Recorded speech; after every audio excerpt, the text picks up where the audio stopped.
Next, we have a definition for isomorphic vector spaces. Two vector spaces over a same field are said to be isomorphic if there exists a 1-1 and onto linear transformation from V to W. Then V is said to be isomorphic to W, and this is the notation how we denote this isomorphic spaces, and it is read as V is isomorphic to W. We have a theorem which says that every n-dimensional vector space is isomorphic to n copies of field. For example, what I am saying that V is isomorphic. This is the meaning of n copies. V is isomorphic to this thing. For example, you have a vector space over real numbers, which is of say dimension 3. Then this V will be isomorphic to R cube.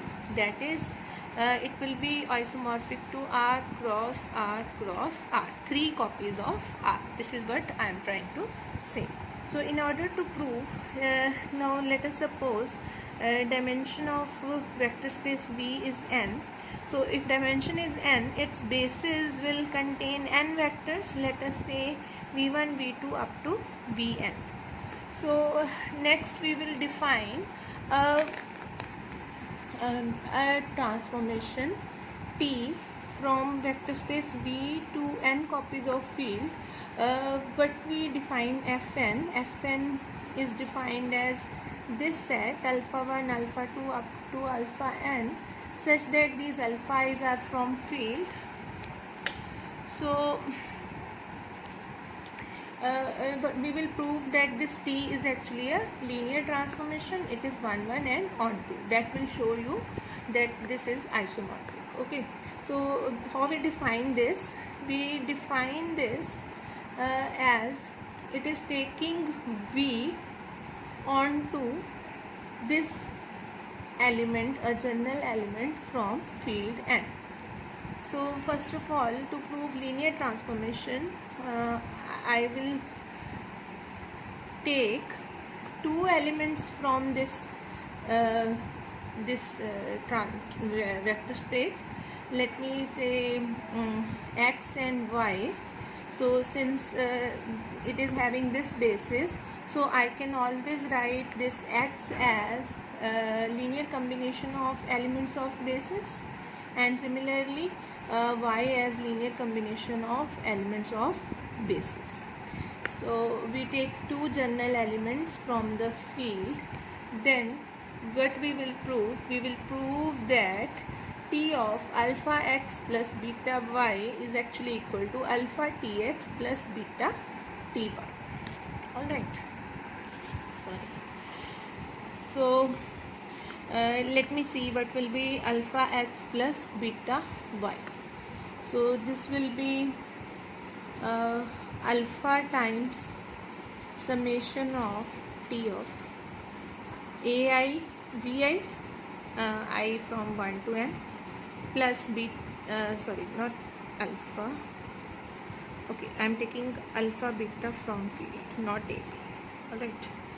So I from 1 to n, these are bi's, vi's, or I can write this as T of, can I take this scalar alpha inside? Alpha ai and beta bi, I from 1 to n, vi, or more generally we can write them as, so let me try to expand these summations. So I will obtain alpha a1 plus first entry of this beta b1 plus this is actually v1 plus alpha a2 beta b2 v2 and so on, alpha an beta bn vn. Alright. Now but what was definition of this linear transformation? It would take V onto these scalars. From where these scalars came, we define these scalars as V. We wrote actually V as linear combination of these basis elements. So these were the scalars as per definition of this linear transformation. So what would the linear transformation do? It would take the vector onto alphas. What are these alphas? These are those alphas that we had obtained when we wrote this V as linear combination of basis elements. Alright. So as per definition, these are the elements of the these are the coefficients of the these basis elements. So linear transformation would go to this vector. Alphas are the coefficients of VI's. So this would be equal to alpha times A1, beta times B1, comma alpha times A2, beta times B2, and so on, alpha times An, beta times Bn. Or we may write alpha as A1, A2. I'm combining all the first elements, alright, taking alpha outside. So up to An, and betas B1, B2 up to Bn. So now what is this? Recall as per the definition, these, isn't it T of x? These are the scalars which we have obtained when we wrote x as linear combination of basis elements.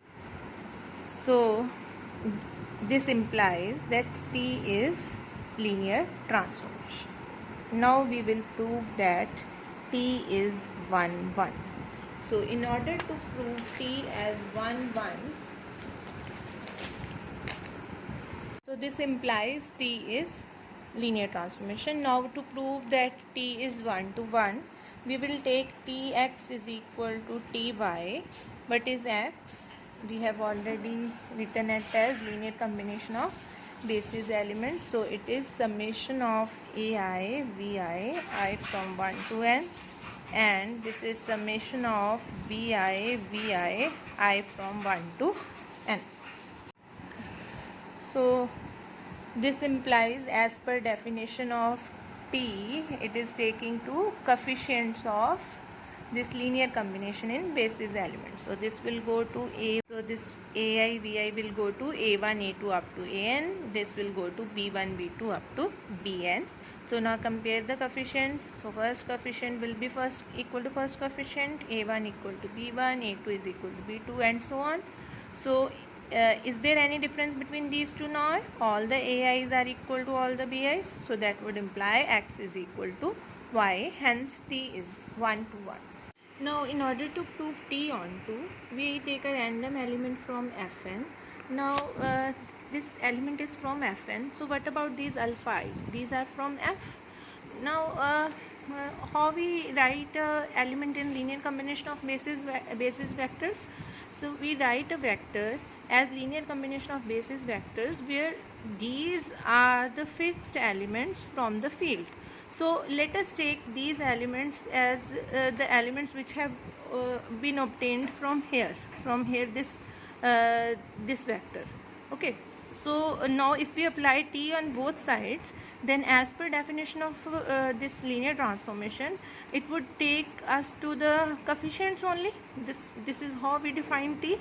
So observe that what we have done. We